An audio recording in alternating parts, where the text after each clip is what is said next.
Hi everyone, welcome to episode 61 of the XS Noize Podcast. I'm Mark Millar, thanks for listening. So it's a new year, new podcast and brand new podcast intro, which was recorded by this week's guest, acclaimed songwriter and former Mansun frontman, Paul Draper. Paul joins me to talk about his latest album, Cult Leader Tactics. If you missed last week's episode, I spoke with the Slow Show frontman, Rob Goodwin, to talk about their fantastic fourth album, Still Life. So check it out, and if you like the podcast, it would be amazing if you can subscribe and share it with your friends. If you want up-to-date music news, album reviews and interviews, then check out our main website at accessnoize.com. You can also follow us on Twitter, Facebook and Instagram. Search for the tag at XS Noize Music. Here's XS Noize writer Daniel Lynch with a taste of what's been on the website this week. Let's Eat Grandma have kicked off 2022 with the release of a new single and news of their third album. Two Ribbons comes out in April. The first single from the album, appropriately named Happy New Year, is streaming now on our website. We also have the video premiere of the new track from Belfast-based artist John Andrews. In On the Run, John fuses influences of classic singer-songwriters with rap and R&B for a unique sound. There's talk of an album later this year, which will be welcome news for fans. Finally, Ryan Mcmullen has announced plans to continue his prolific form into the new year. In the last 12 months, he's played sold-out shows in Belfast and Derry and released a documentary. This year, he says he's got an EP and an album on the way, and he's just announced a headline gig at Derry's Millennium Forum for November. Dates, details and ticket links are at xsnoize.com. Former Mansun frontman Paul Draper is about to release Cult Leader Tactics, his first album since 2017's Spooky Action. Cult Leader Tactics is a satire on the genre of self-help manuals. It details how to get to the top of your chosen profession or how to get on in life in general and in affairs of the heart by acting in a Machiavellian manner and employing dirty tricks or cult leader tactics to achieve your life goals. I caught up with Paul to talk about the album, his upcoming tour, and much more. So sit back, relax, and enjoy the XS Noize Podcast with Paul Draper. Hi, Paul. Welcome to the XS Noize Podcast. Good to see you. Hey, Mark. How you doing? It's been about a year since I spoke to you. So how's the whole lockdown situation been since the last time we spoke? I've had a really bad lockdown period. Went through some real bad issues, personal stuff, but managed to get through it. I had some family in Wales. I couldn't visit them because the borders were shut. Various things happened, but managed to get through it all. Get my album. I'd done about 3/4 of my album before the lockdown. And then so when I started the lockdown really well, and I thought, I can't go out, can't go to the studio. So I did some lyric sheets for some people and did 3 or 4 electronic tracks in my production room here at home, and did and amended a lot of lyrics and stuff. And I wrote my book, Cult Leader Tactics, which was the album's based on a sort of fictitious, dark, satirical self-help manual. So I actually wrote the book and we've included that in the box set. So, I got a lot of stuff done, but I sort of tailed off. I struggled with the lockdown thing. I was stuck. I live in an apartment. I was on my own. I was isolated from my family. So it was pretty rough, but I got through it. Got through the other side, got the album finished. Back in the studio now, working on new tracks and some single edits for some of the songs, coming out. And bizarrely managed to fly to Chernobyl and do a video for this track, which was a late addition to the album. Again, it's one of these couple of electronic tracks I did, and my mate Stephen Wilson sent me some tracks that he'd been working on, and I picked this one bit he liked, and I had some drums that I'd recorded over at Conch Studios, Ray Davis's place, previously, added some synths and vocals, and then we sent it to P-Dub, my engineer, and he sent it to Bo, my bass player. So it ended up becoming a weird collaboration between me and Stephen Wilson, P-Dub, Bo and John, my rhythm section. And we finished it, just got it on the album in the nick of time. The other electronic ones were more just sort of me at home messing around with synths and drum machines, because that was the only way to finish the album off, really. You know, the rest of the album I'd recorded as a straight ahead band record. I wanted it to be a real rock record. So it starts off quite rocky, and then it sort of heads off into this sort of electronic-y thing. But it was a necessity, really, of the whole times, you know. So yeah, got through it personally, did the music, got the record finished, managed to get up, see my family, get into Wales. That was good. And bizarrely, when everything was lifted up, I flew to the Ukraine to do this video, because we'd done this track Omega Man. Me and Wilson were just talking about, you know, feels like being the last man on earth, and we got it done. And we were going to go and film the video in Brighton in the early hours of the morning, but it was cheaper to go to, you know, Kiev and do it there. Was it Pripyat you went to? Was it?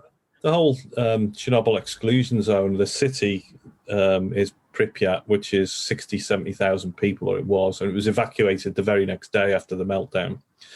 And we were just talking. I was talking to George, the video director, George Laycock, and just saying, you know, where can you go where there's just no people around? So it just feels like that whole lockdown COVID thing where the whole world had shut down.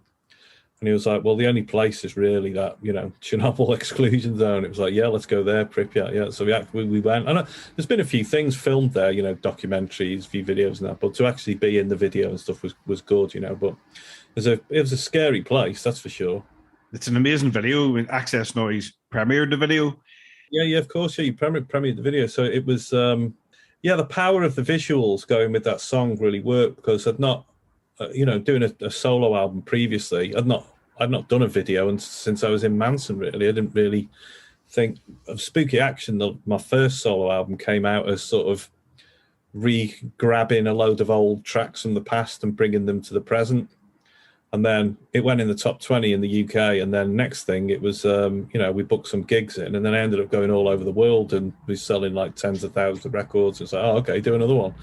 So this was a whole more serious proposition.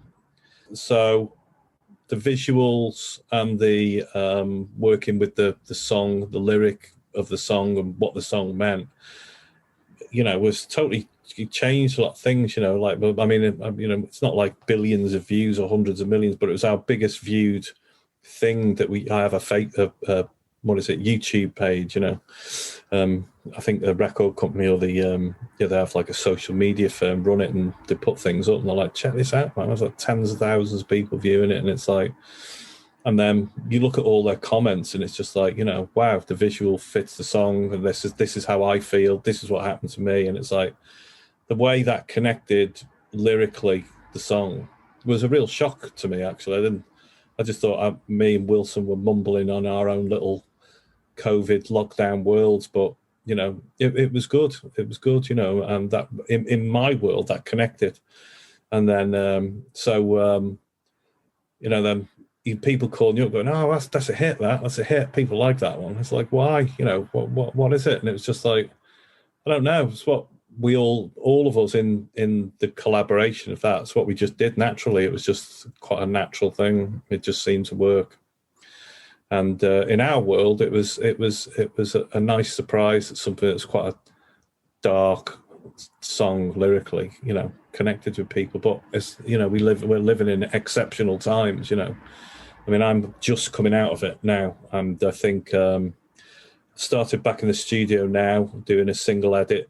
My studio is just out of London in Woking, and so going there with P-Dub and getting back out on the road, and you know, just refocusing on the whole thing is it's important to just get a normal life back, like a productive working life.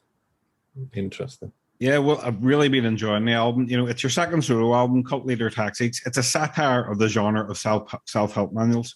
So why did you decide to explore the method of using dirty tricks or cult leader tactics to get ahead in life? I think, well, I mean, to cut a long story short, I just had it done to me so many times. I just thought, you know, write about what you know about. It's weird, you know, I think, like, obviously I've worked in music, but, you know, you go back to school and all the stuff goes on and you're there. And, you know, I worked as a barman in Wrexham FC's main stand after I left sixth form to fund myself going through Wrexham Art College, and that was a whole other phase of my life, doing art college and stuff, and the Machiavellianism of life. And then as I'd gone on over the, I think it was about a year before lockdown, I started writing the ideas and lyrics down and putting them all together with the songs and then formulating with people. And then everywhere you go, it's like, oh, it's not just your life. It's not to do with the music. And it's just everywhere, it's like high finance, politics, the city of London, wherever you go and whatever walk of life it is.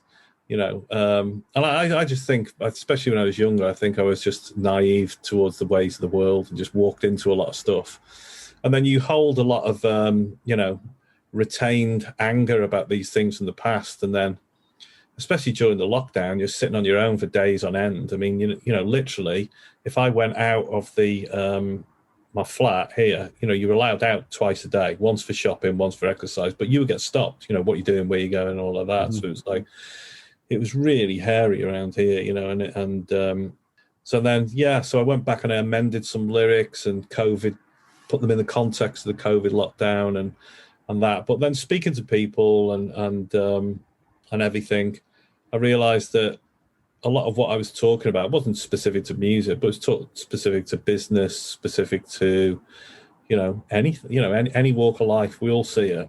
We're all victims to it. We're all part of it. Everyone has good and bad in them. And it's just like, what percentage of the right path in life, of the good side you want to walk on. It's like, it was exercising those demons about getting shit on all your life, Mm-hmm. So that was a huge element of it. And now it's out. Now I got it out and I wrote it all in the book. I mean, some of the chapters we had to scrap, but I think we got 26 chapters in the 4-disc set that we've done, and like big extracts of it. It's just like when people are sending it out and people are reading it, they're just like, "Hey, you can't say that," well, that's brilliant, and all that. But it's just like it's just what happened, That's just so yeah, it's meant to be funny. It's meant to be satirical, and then. When we read it, someone at the record company or my manager called me up and he said, "I think you better put at the start, please do not take this book seriously. It's a satirical look." Because, you don't want someone like, acting out anything in the book. And it's just like, there's really good sections in it, like where, someone screws you over and then you don't realize it. And, then you're sitting during the lockdown and you're thinking back to something like 3 years ago and you go, "Oh, you twat, you screwed me over." No, that's it. And then it's like, well, and then I was like, "Oh, okay, cool. Let's do a chapter about that called the delayed reaction and stuff like that." So no, keep that one out. Just so we went right through. I just went right through it really, and just sat down. Like, I mean, I've never written anything in that respect, but I imagine that's what it's like being an author. Just spewing it all out and then sort of getting it into some sort of order. But because of that, because you were writing the book and recording the music, I take it you were doing this simultaneously, at the same time. So could it possibly, this album be like probably the most challenging album you've ever made? Well, I mean, it's not thematically the same, but the Untitled Chapter was a story. It was a comic book story about this comic. It was like, because I like comic books when I was a kid. Like a a fictitious, like it's a story, it's a fantasy story about a character who comes down into a northern British working town, could be anywhere on these islands, really, but cleansings the world of the, all the shenanigans that are going on when you scratch beneath the surface of society. But I was only talking about my experience then of what I'd experienced. And fast forward, 20 years or so, and then suddenly you've accumulated another 20 years. Like Kleptomania, the last album, I just chronicled my descent into alcoholism and depression and the band splitting up and the violence and everything that went on, and then after that, my record company, Parlophone, were like dragging me in, you got to do another record, like some of this stuff's really deep, and it's like, so I did Spooky Action, but I shelved it and then went into, I got a production room in acting and did work with other artists. But the studio had in acting, I just shelved them songs, never thought I'd come back to them. But then Spooky Action came out 10 years later, but it was actually talking about the aftermath of that descent. And then I went through it. And now I've come back out the other side. I'm just writing about, I went back to Attack of the Grey Lantern and wrote like a sort of a satirical story, but it was still based on my own experiences. Because if if you're an artist or a songwriter or a musician or whatever, the easiest thing you can do is just talk about what you know. Not all the time, you don't always get it right, but that's the easiest thing. So, what are your demons? So in this one, I exercised my demons. So when it was done, I got it out, and everyone, "Way, that's great." I'm not too bothered about like paragraph 3 in chapter 19, where someone, tricked me into doing something 18 years ago. It's just out. It's out now. It's done and it's out. Same as Attack of the Grey Lantern, that was out. So my childhood was out, and so everything's out and done with. So yeah, I would tend to move on fast as soon as that's done. I mean, me and P-Dub started recording, new stuff in Woking as soon as we finished that, and then I had COVID over Christmas really badly, just knocked me right out. So I was right out over Christmas and New Year, just gone. But we've got, we're recording. I'm doing some in stores around the UK, and then I'm doing a tour around the UK. And then as soon as that's finished, I'm going to be back in the studio April and doing more stuff. I got other load of ideas now for like where I move with that. So it's like, okay, so I've got to hear, how the hell do you cling on to it? How do you dance with the devil? So it's like, that's my whole thought process for the next where you're moving forward. So yeah, it's interesting speaking about Cult Leader Tactics, because Spooky Action dominated my thoughts for over a decade, and then Cult Leader Tactics was like an umbrella thing that had been going back 20 years that I was trying to decipher in my head. But it's nothing that we all don't go through, the bitterness of getting, done over by your jealous rival. And it happens all the time. That is life. We're pack animals who live on a hierarchy of power, jealousies, and ego, and it doesn't matter how many designer clothes or, flash cars or houses or what we make society look like. We're essentially just still, pretty primitive beings that have developed a language and a very forceful system of law and philosophies and religions to try and keep it all, keep everyone in place, Anyway, I'm going off on a tangent. What was the question? Let's go through the tracks. First track that opens Cult Leader Tactics, where you say lyrically you played a composite of a character made from various individuals you've met throughout your journey in the music industry. Yeah, in the music industry, but I think it's bigger than that as well. I think it speaks to everyone. But yeah, it can be. Sometimes in my line of work, or or in anything in society or anywhere, it's just he who shouts the loudest. He who's the alpha male, the loudest personality, and all like that. And so I put myself in them boots and then just shout loud on that song.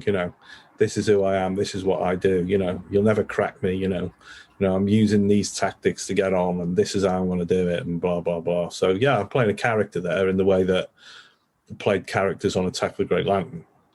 And I did some on 6, but I never did it again after that. So there's the whole going back to the start, talking through the voice of someone that doesn't exist, but is based on loads of different people you've met. It could be anyone. Yeah, it's just a generic person. I bet you loads of people will be listening to this now, thinking, I bet you that's fucking me. And you know what? It is. It's all. Yeah, it's everyone. Yeah. Track 2, Internationals. Interesting. Now, when I was listening to it today, the opening line says, "When Parliament sleeps," but it seems at the minute there's not much sleeping going on in Parliament, especially at number 10. A lot of parties going on. Yeah, I mean, it's like I was talking to people I work with literally in the last day or so, and they were like, "Oh, this track, International, it's become really relevant again," because when I wrote that originally, it was COVID, it was a Brexit song, so my overriding thought how to tie that in was the opening track, Cult Leader Tactics, like a composite character. So it could be like an Elon Musk character, using their massive personality to persuade the world to buy, electric cars, or, Jeff Bezos essentially, just, dominating the world with these huge hangars, flogging you everything into your house and all like that. Or it could be just someone you met, during your time in work. It could be anyone. We've all met them. So yeah, that started out as a sort of a fictitious music industry character. Then moving on to that, then it was a political character. So it's going through things, and it's like affairs of the heart, and then people blah blah blah. So so obviously, originally I was thinking, right, okay, Jacob Rees-Mogg and Boris Johnson, and it was all about Brexit. But then when the COVID thing came in, I sort of tinkered tinkered with the lyrics a little bit, and it just seems really relevant now. So they were just saying, "Oh yeah, that's got to be your next single." And I'm like, yeah, it's like almost like a novelty track now. It's like as if someone's seen everything that's going on over the past month or something, and just thought he's just jumped on the bandwagon there. But we did it a while back, and my ultimate dream, I guess, would be get to get hold of that Boris Johnson spitting image puppet and have him, in 10 Downing Street with Dominic Cummings having a massive, party, like a massive rave with disco balls going crazy, and because that fits with the lyrics, Mr. Johnson and all like that. And we had a little sample of "You Naughty Boy" from Monty Python's, but I took it out and re-recorded it myself, so it's actually me doing it, not Terry Jones. But there's some real interesting things going on that make that song like really of the now, really. So I've been in the studio with Pete up, and we're just thinking, can we cut that down a little bit, make it a bit more concise for a single? So I've been looking at that. But yeah, I really like them two opening songs on the album, because it's like a journey through Machiavellian manipulative behaviour in, the creative arts and politics and stuff. And then, but yeah, they're very current, I think, really current. And then it drifts on into, I think the third track's "Dirty Tricks," isn't it? So that's just like a generic, that's like a person speaking. I guess that's me speaking about all the things that you've observed.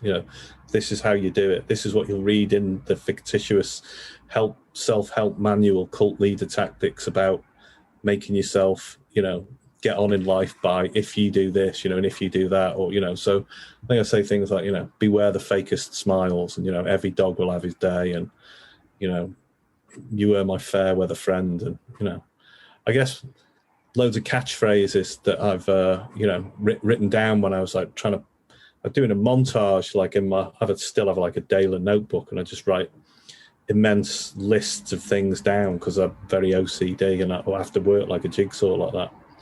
And so it was very much piecing them together. And then it sort of relates to there's a couple of chapters in the book. One's called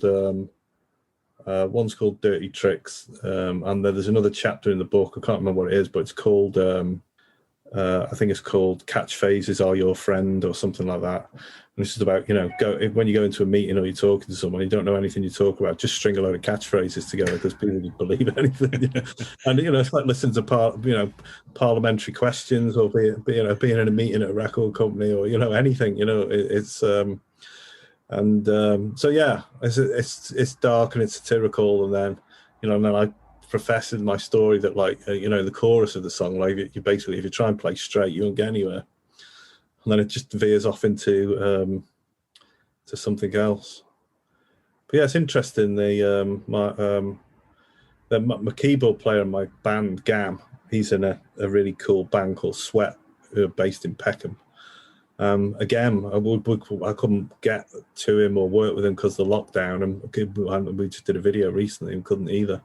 But he was at home, and he's a really good string player, so I just sent him some of the songs for the album, and then I just said, make a montage, like a of different melody lines from the album. We picked out a few, and he put together a medley of the songs and chords and melodies and did it and orchestrate himself. So that's Cult Leader Tactics in E flat minor. Yeah. I mean, I'm not trying to sound like my head's up my own arse, but obviously you can't help it if you make a record like this. But ultimately, that's when he sent it back. That was what the file was called. So he never meant the song Cult Leader Tactics. I just sent him a load of MP3s and go, "There's the songs from Cult Leader Tactics." And he goes, "Okay, I'll put it all into E flat minor," which is cool for someone like him. Mm-hmm. Whereas I always find E flat minor a nightmare because it's a black note. That's all I know. Whereas I do the white notes pretty easy. And so he got, so he pulled it all together, got it all in the same key, and which was E flat minor apparently, unless he's double bluffing me, and which would be a good Cult Leader tactic. So the album goes through them four things really. So the first two tracks were what we did before COVID, and then the second two were pure COVID, because Dirty Tricks is just me and on my Oberheim keyboard and a sequential circuit drum machine, and and then with my daily notebook, just reeling off all my thoughts about this idea for the record, reading it from my notebook. And even since I was in art college, I've always had a daily notebook. I've gone through a phase where it transferred to an iPhone, but it doesn't work in the digital world. It's good to have paper and pencil, you know. So yeah, and then it goes off again. So where Gam does this sort of this medley, and again, it was purely a product of the lockdown thing. So I mean, there's a whole genre of these people making records. Like Elton John did all his collaborations because he was on lockdown. Macca did McCartney Free, which I thought was a good record. And so there's all these, I call it COVID rock records knocking around now. And at some point, it'll be a genre. I hardly doubt, you know, mine will be big in it, but it's not going to be Britpop or, you know, Motown or anything. But there'll be a whole load of COVID rock records that are out there made through this bizarre way of piecing things together in difficult circumstances. Who knows what it'll be called? Boris Rock. One of my favourite tracks in the album, You've Got No Life Skills, Baby, which is about a relationship breakup.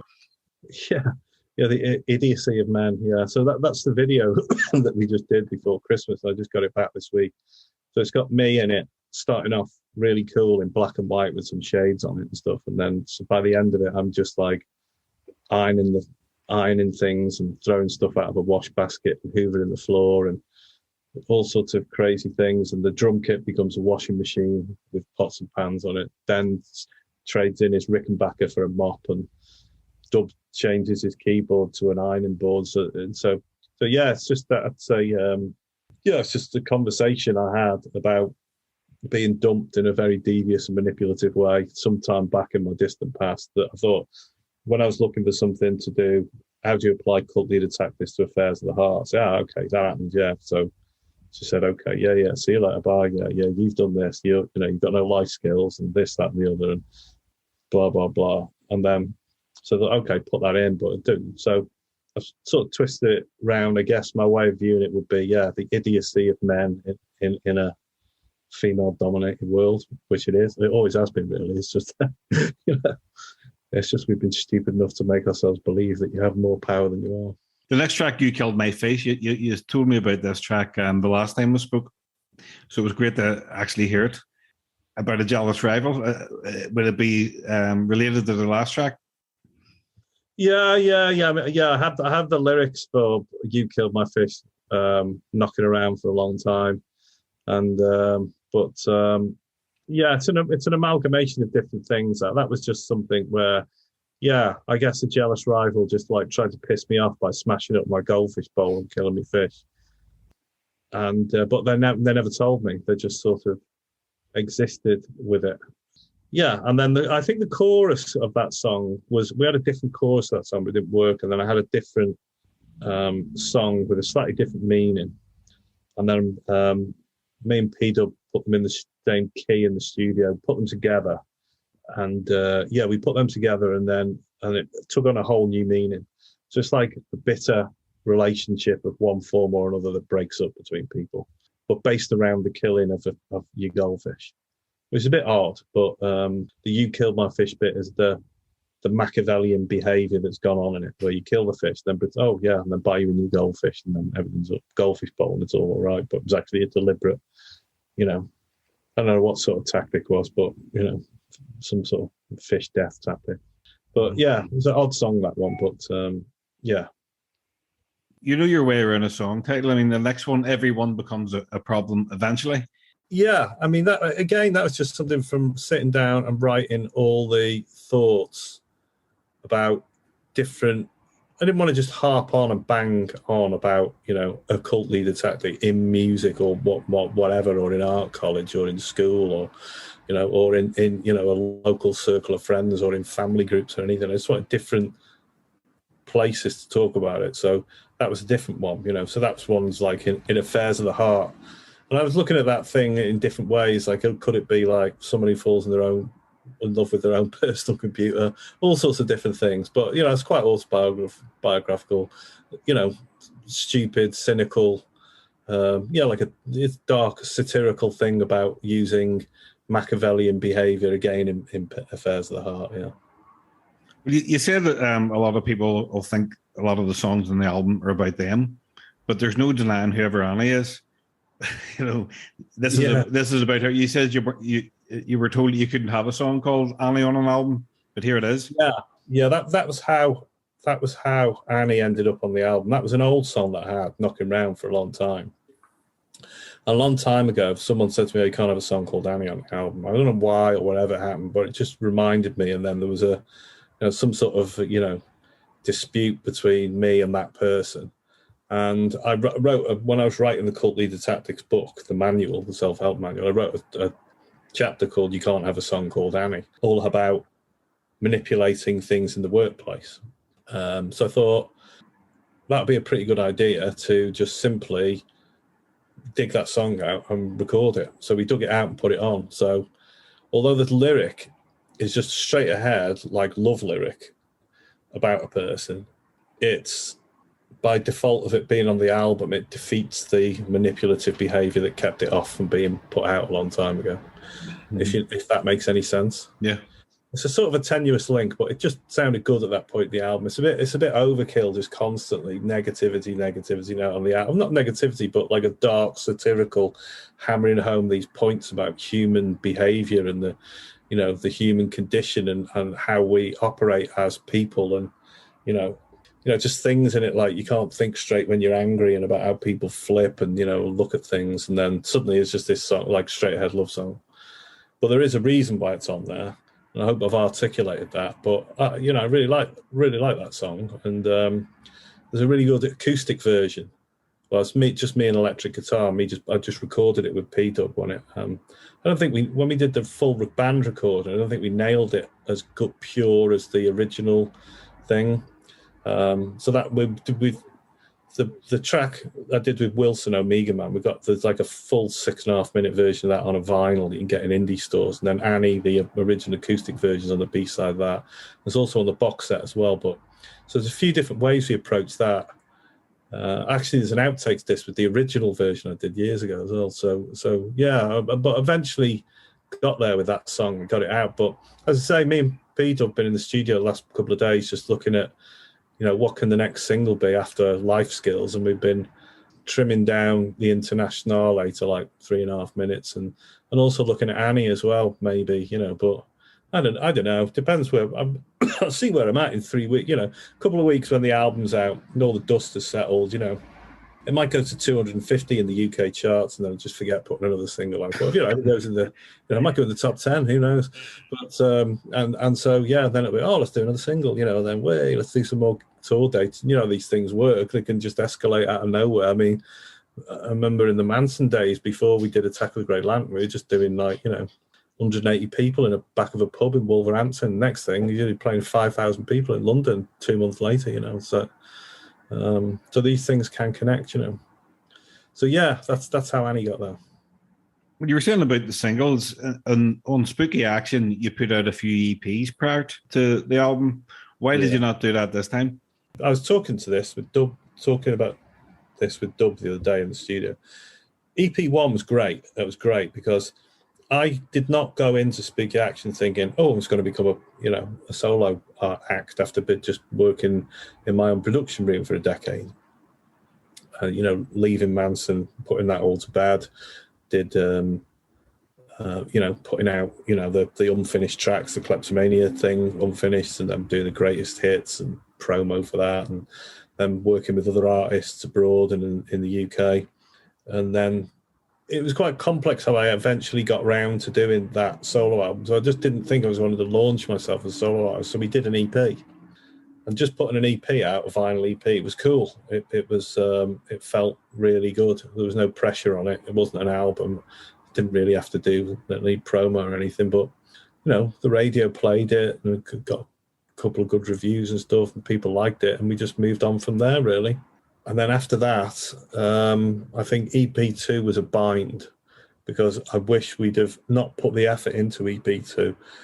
Although I don't think it's weak. I like the songs on it. It was just it took 4 or 5 months out of our work schedule to get from there to the album. So we lost momentum on it. And then when the album came out, it was great. It was like in the midweeks, it was like number 3 or something like that, and then ended up in the top 20. We just, I'm on an independent label. We only have X amount of records and promo budget out there, So, but coming into this one, it was like, do we go through that whole EP thing again? It was just too much work, especially with if it hadn't have been COVID and we'd have just carried on working, probably would have done, like a physical release with some B-sides and stuff. And there are songs from these sessions that some we pulled at the last minute and other things we haven't completed that are knocking round. And there's a lot of stripped down versions and versions with me just jamming them with a drum machine, which appear on the box set, a 4-disc set. So there is all this stuff knocking round. But I think it was just a case of we just had to take a risk. Right, let's get this out. Right, okay, we've got to just take a gamble that COVID's over. Of course, it wasn't over, wasn't it? Because no one budgeted for Omicron. But before Omicron happened, I managed to get out to the Ukraine, get back within like a week, and get the video done. Just managed to, we've managed to slip through the system so far. It looks like the restrictions are coming down in Scotland, so we go up and play some, day the album's out, I'm going to go up to Edinburgh. Me and Ben going to play some acoustic versions of songs and just travel around, just playing some acoustic things, if we're allowed, if Boris lets us. Well, no, or Nicola Sturgeon, she might not let us. You could end up playing a number 10 for one of their parties, Yeah, well, that's what I'm thinking for the video for the international, like Mr. Johnson. I think we'll just go in and just play it for him. Yeah, I mean, I'd love to get. And I was talking to someone the other day, going, wouldn't it be brilliant to like get on a set of number 10, which you can't do up at Granada TV Studios in Manchester, and that, or get a Boris Johnson puppet and just make a video for that song. But I can really see it visually now. But it's certainly not a novelty record. But if you put it out now, or if he resigns in the next couple of the week over his partying antics, that would be viewed as a very cynical record to make. But it was actually started out as a Brexit record, and basically how I tied it in with the album was that I didn't think ever that Boris Johnson actually was in favour or not in favour of Brexit. I just think he did it as a career move. It was a Machiavellian tactic. And so that's how it tied into the album, career moves. But have to see, I guess. Track 9, Talking Behind My Back, something that's happened to us all as well. It's one of my favourite tracks. Yeah. I think, when I played that to people, I think people's jaw hits the floor or burst out laughing, or it's like, oh, you can't say that. That's a bit close to the bone. But I think on that track, I mean, that track started out as a chapter in the book, which is probably the darkest chapter in the book, about how it was done to me. But how it was done to me, someone did it to me, but they did it to someone else who then thought, right, I'm going to, and said, he's talking about you behind your back. Went to the second person. They said, what, you're talking about me behind your back? Oh, yeah, okay, I'm going to tell everyone you're talking behind my back. So it sort of leveraged it up. So it became the snowball effect until chaos takes off. So when you read the book called Leader Tactics, when you get to the chapter talking behind your back, and it explains how it's so dangerous, this tactic, don't even go there. So that and I had it done to me, and the repercussions, the ripples that cripple us, as the lyrics say, just ripple on for years, and you can never repair them. It's don't even get involved in that. Is my summation in the book. Don't even get involved with that one unless you're a full blown sociopath. Calling people up, talking about them, talking about making up stories about people doing it, and I just see it in little circles, or I call them Venn diagrams of fodder that go on in society, and people or people call you up and talk to you, and you just see it. It goes on and on and on and on, and your life's shaped by it until you just live by me, where you just like literally live on your own, completely isolated, and don't speak to anyone. Well, I'm at the point now in my life, like even if I go out and I walk up the high street, I wear a pair of sunglasses in case someone says hello to me or something like that, because you can just ignore them and walk straight past them. People say, like, Paul, why are you walking with a pair of sunglasses at 10 o'clock at night in the pissing rain? And it's just like, it's a long story. But so I just avoid everyone and everything like the plague now. And I can be more productive that way as well, because I'm not getting bogged down with all sorts of the outside world, and I just sort of ignore everyone now and close everything down really tight, so have like, just have a phone number to get hold of. But that's not the phone number that everyone thinks I've got. I've got like a phone number just for people I know. and then got yeah, and then you have like have a company do your social media, so you're not actually connected to the world, but people think you are. And then have a car with, like, always pull your visor down in the car and wear a hat. So I've always got like a train driver's hat over my eyes and a pair of sunglasses on in the sun. So even if you walk down the street and someone tries to stop you and say hello, I just ignore them and walk past. Because I've had, like, you wouldn't believe the weird things I've had over the years. Someone sent a message to the fan club or that, or something said, I saw you in the street and I waved at you, and you didn't wave back at me, so I'm selling all your records on eBay. Someone said to me, you walked past my car and stared at me in the car, so I called the police on you because I was really scared. I said, that's brilliant. That's fucking brilliant. That is going on the album. It's just, it is literally madness. Literally madness. So I avoid everything I humanly can now. And that's the only way I can survive. Well, we've talked about Omega Man and we've talked about the video, but what I would like to ask you, what's it like working with Steven Wilson? Because his latest album was my favorite album of last year. It's a tremendous album. I know you've toured with him, but and his podcast is great as well. Yeah, the album is. The album is, and his podcast. Yeah.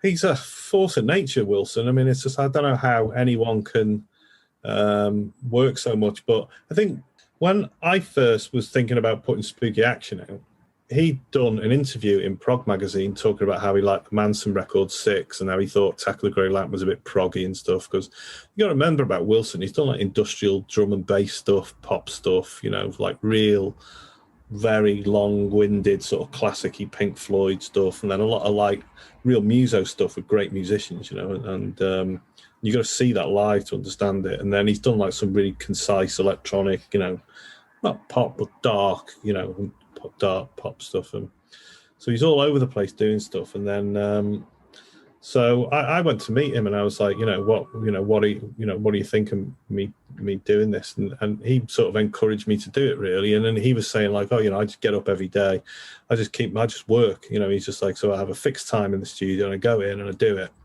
so I don't watch TV and I don't drink and I just do it like that. So slowly I'm implementing all these things, just like keep my head down, don't go to the pub, that caused me all sorts of fucking shit, and don't bother wasting time on social media. Don't go watching TV, spending hours watching EastEnders and Sky News or anything like that, and just focus on work. And so bit by bit, having coming out of the life that I experienced, coming out of Mansun, and then struggling to pick yourself up, come out the other side, that's slowly but surely what I'm doing, right? And I'm there now, and although COVID was a rocky ride, coming out the other side, I've left here now where I'm in my studio right now, so I can just pick my guitar up, pick my keyboard up.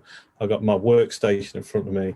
I've got all my sort of recording gear that I'm a bit geeky about, and I've got a whirly there and a piano mic'd up, and I can just work, Mm-hmm. And then, if I need to get out, I'll just get out and I'll go for a walk and, refocus, do a lot of meditation and stuff now as well.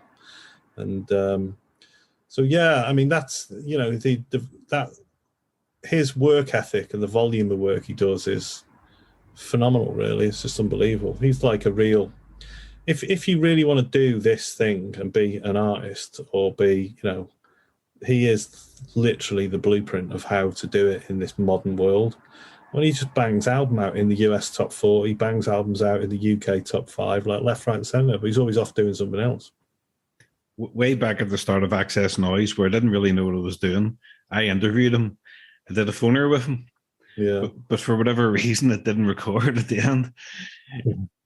And but he was very kind to do it again. Yeah, he's a nice bloke, Stephen. He's a really nice bloke. And we've worked. We've worked on a few things together. We did a track on my first EP called No Ideas, which is again like a dark, satirical, funny song. And that's out there, Spotify, YouTube, all that malarkey, if you want to check it out. But yeah, and then because we sort of built up this friendship, and then we toured together, and yeah, and we toured together. And it was really good.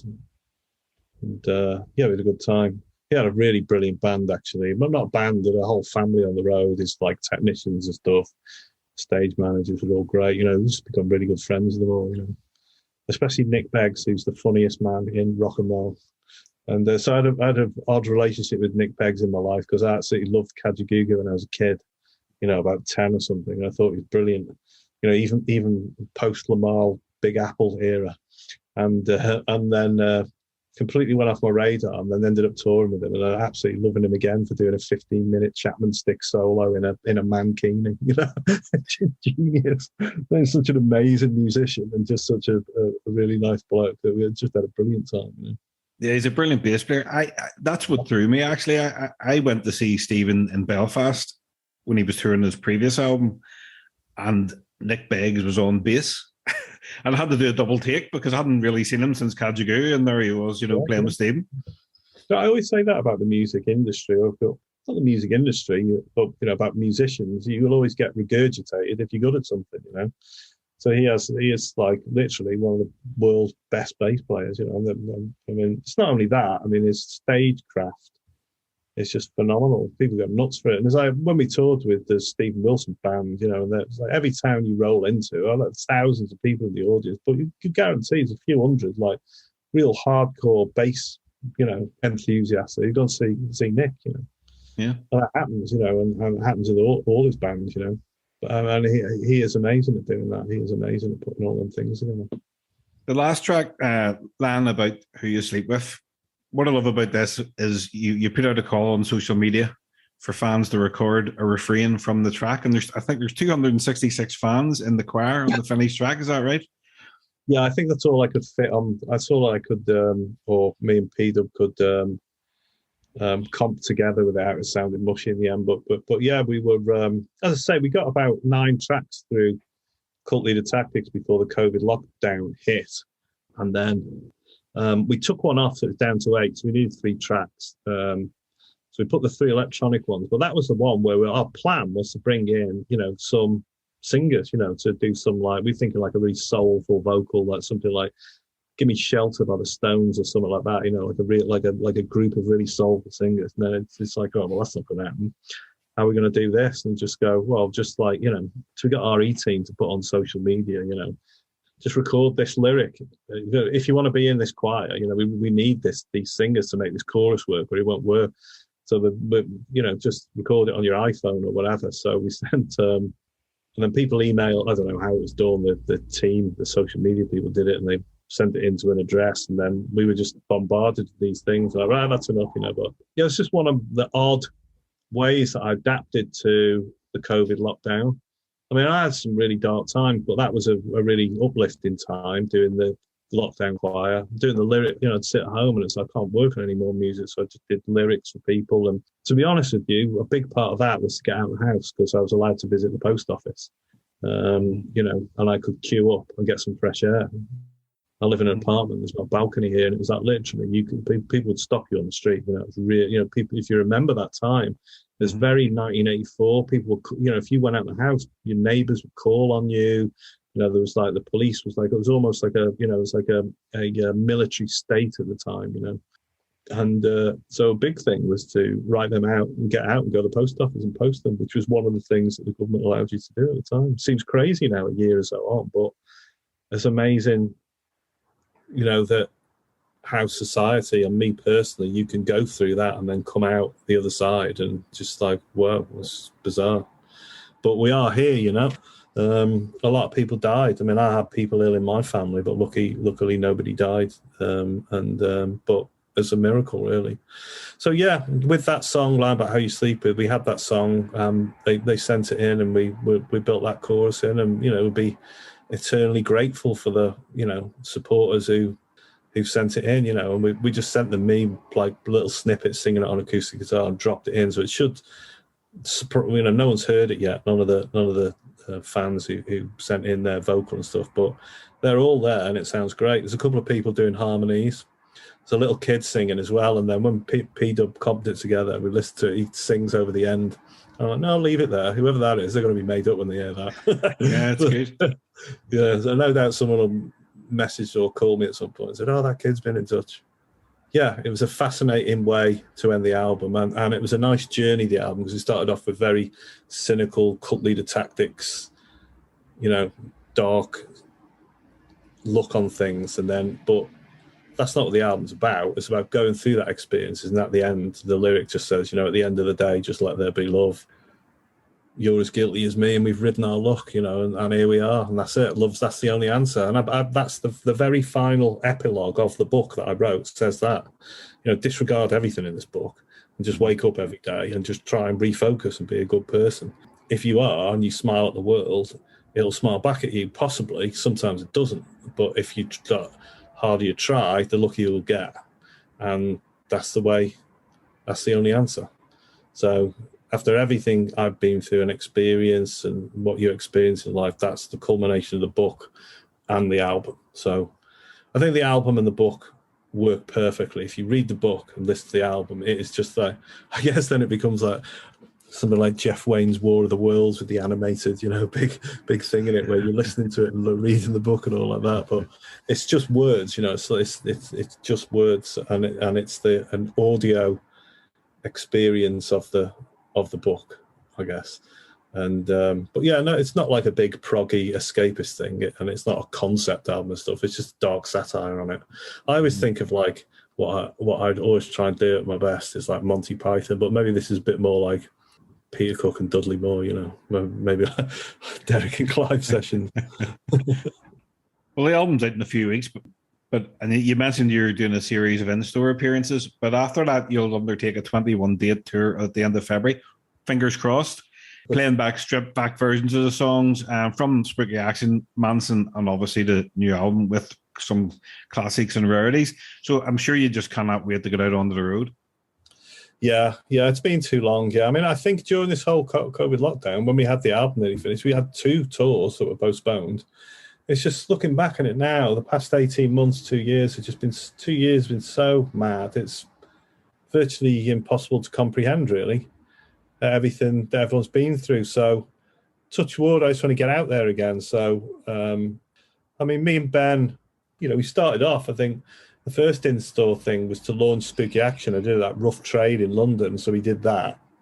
And then now we're, looking at doing, we're doing a, we're doing these gigs, and me and Ben have like taken it up now, where he's playing like electric guitar and things, and we got like a lot of beats and the drum machine parts and stuff. We've got now on like a little laptop that we're running, which people do these days. It's a DIY industry, man. I mean, I'm a DIY indie artist. I don't know how I ended up here, but I did. But I like it. It's good. Yeah. It's like a freedom. So that allowed us on the last album to tour America, China, Japan, France, Belgium. A lot of big swathes of Europe, North America, or the Far East and stuff. And whereas we just couldn't afford to do it if I was a big rolling concern, And hopefully when COVID dies down and the world opens up, we want to get out there. But me and Ben have upped the shows now. So we've got beats, electric guitars, acoustics. Yeah, do a few Mansun tracks, pick a few. We were speaking the other day, what do you fancy doing? Then we'll, maybe do the ones that we liked best from Spooky Action and get out with these 6 or 7 from Cult Leader Tactics. And I practiced them and I rehearsed them through stripped down versions, one with just a drum machine acoustic guitar, one with acoustic guitar, one with just me and electric guitar, one with me and electric guitar and this old Italian synthesizer thing running. And they're all on the did an acoustic track of all the CD of all the songs on the box set, and that's what we're going to take out on the road with us. So it's interesting, but it just means we can do it. Financially, we can do it. We can get out just in a van and just get out there, me and Ben and someone with us on the road, and just do it. And Steve Hewitt from Placebo's coming out with us because I've known Steve. I mean, I've known Steve from when I was a teenager when he played with the Boo Radleys at Planet X, and so we messaged him. And I've still known him for years. He didn't live too far from me. And I messaged him. He goes, "Fancy coming out on the road?" And Steve's, seen it all. He's been a drummer in like one of the world's biggest rock bands for 20 years or whatever. And it's like, should we get in a van and go out on the road? Me and Ben, him and his mate Don I, and we're just getting out there and doing it. And it's just like, I was like, you book your hotel or that, and you go in your own club. No, I'm getting on the van with you boys. So it's like, so we're literally going right back to basics, but we're doing it. I don't know why we're doing it. That's what you do. I love the way Richard Ashcroft says, the modern musician is just a troubadour. It's just going back to, right back hundreds of years ago. You get out on the road and play, and then record your stuff and put it out so people could come out and see you play. And that's what it's all about now. And so, yeah, we do the full band shows and all like that. And this is like some sort of hybrid thing, we've got beats and loops, electric guitars, acoustic guitars, and that's what we'll be doing.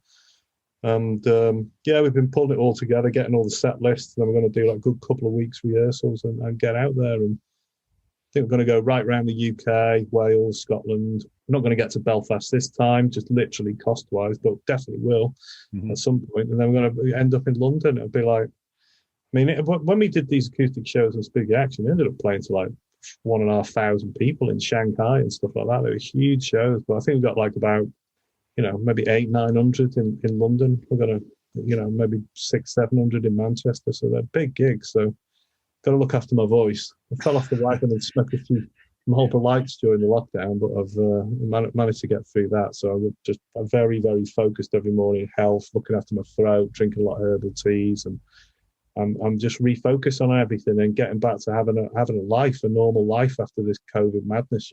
So. And I guess in a way, Cult Leader Tactics, that's my chronicle. That's my story, along with many other dark and uplifting stories. That's my chronicle of what happened to me. And if we get out the road and get through it and have a lot of peace and love, then it'll be an amazing thing. It really will. It'll be, as Liam Gallagher says, it will be spiritual, and it really will.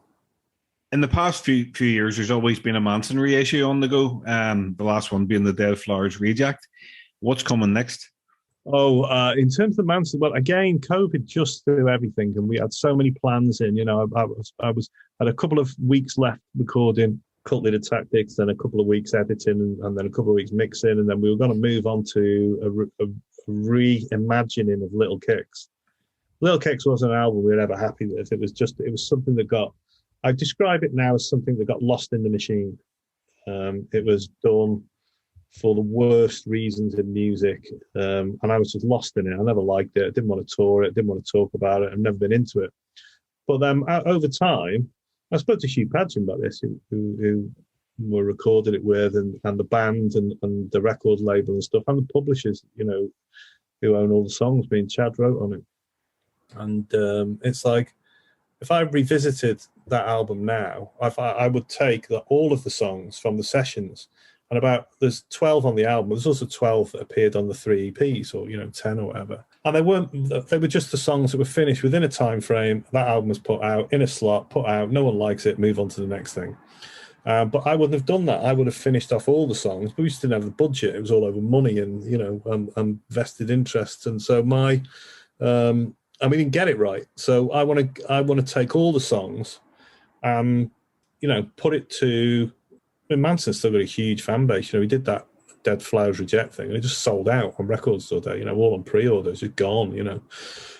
Well, that's something I planned on doing for years, and then so this one, I would say to the fans, look, these are the 20-odd songs, 22 songs that came out of them sessions. You've heard them all and seen them all. Let's bring them back on the desk and remix and remaster them properly and put them together in an order. But what songs would you want on that album, whether it's 10, 11, 12, 13, 14? I would say, 11 would be perfect. What are the best songs from that session? So that would be the most representative version of Little Kicks, and not the one that was pushed out early and then the better tracks came out on the 3 EPs that were put together afterwards. So I think we're going to call it Little Kicks Naked, where we strip it back to the fans and the songs. What are your favourite songs? So almost certainly, I like the opening song. I like the opening 3 songs, actually, so keep them and them. But there's some that they're too poppy. It's just too poppy for me. It's just too contrived. And, let's strip it back. Let's just get back. Go back through the takes. There's a lot of raw drum takes in there that aren't as polished. Go back some of the older mixes that weren't as polished for people made things for the radio in them days, where now, when I'm in the studio with Peter, we just make things for us, and you'd always hope people like it. Well, I guess that's the freedom of being a DIY independent artist.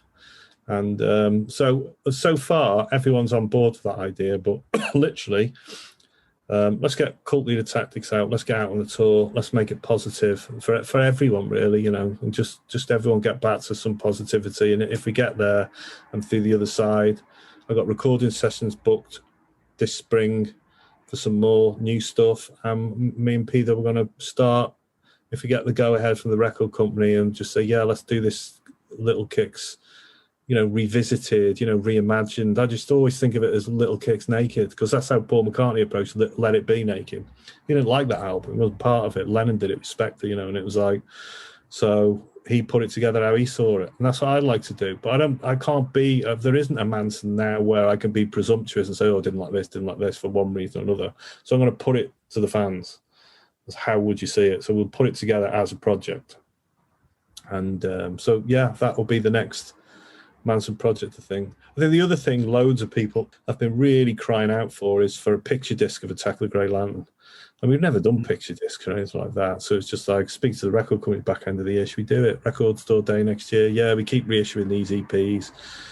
People are bored of that now. Let's do a picture disc of the Attack of the Grey Lantern so you stick it on and have the big purple roses going round. So that's one thing we're working on. It's more work than you think, really, because obviously a picture disc is more of a memento. It's obviously not great quality, but let's talk to this about the record company. One of my prized Beatle possessions when I was a kid was the picture disc of Abbey Road, which I loved. I just thought it was amazing.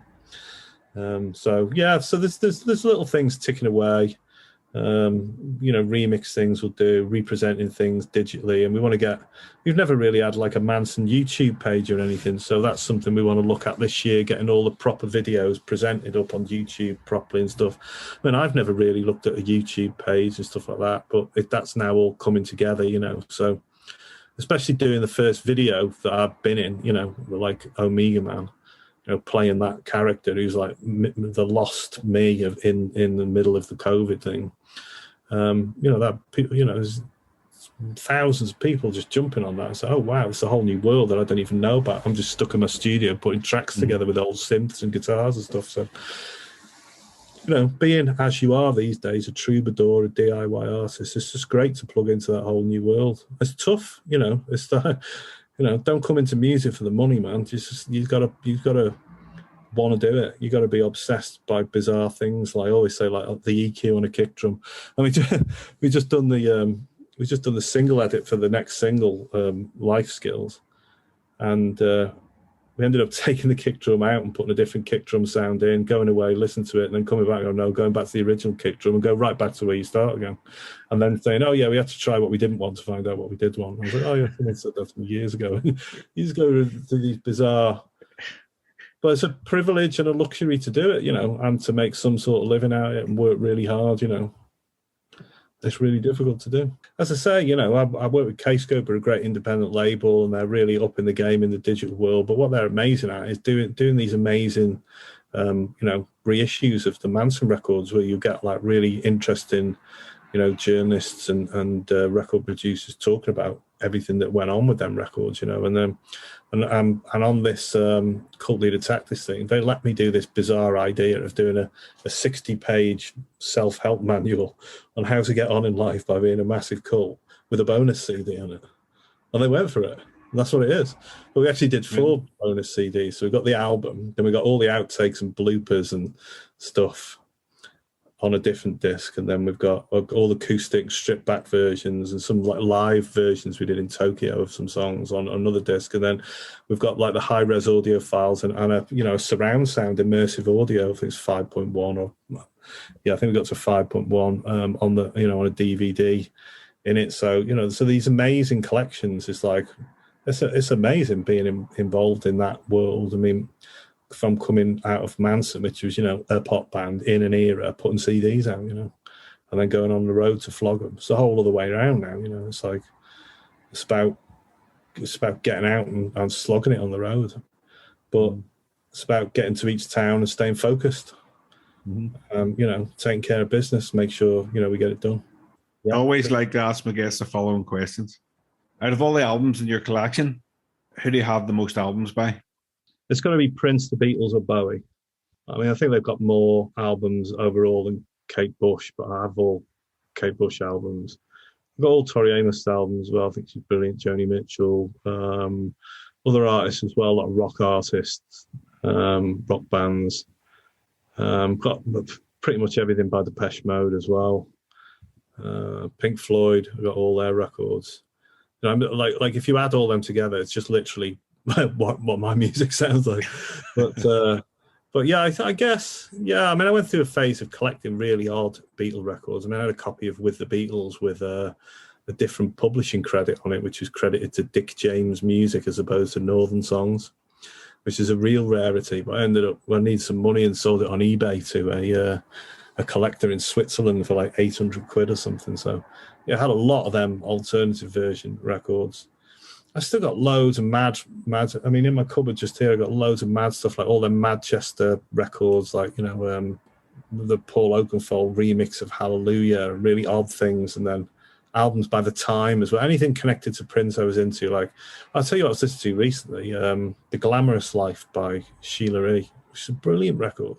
So yeah, it's got to be Prince really, because there's so many other things connected to him. Although I've got a lot of records connected to the Beatles. Into like Ringo Starr made a couple of good albums early on. I Am the Greatest and Goodnight by Vienna and Goodnight Vienna and stuff. A couple of good tracks. And I love them because all the Beatles played on it. You know, you get George Harrison to play guitar and stuff like that.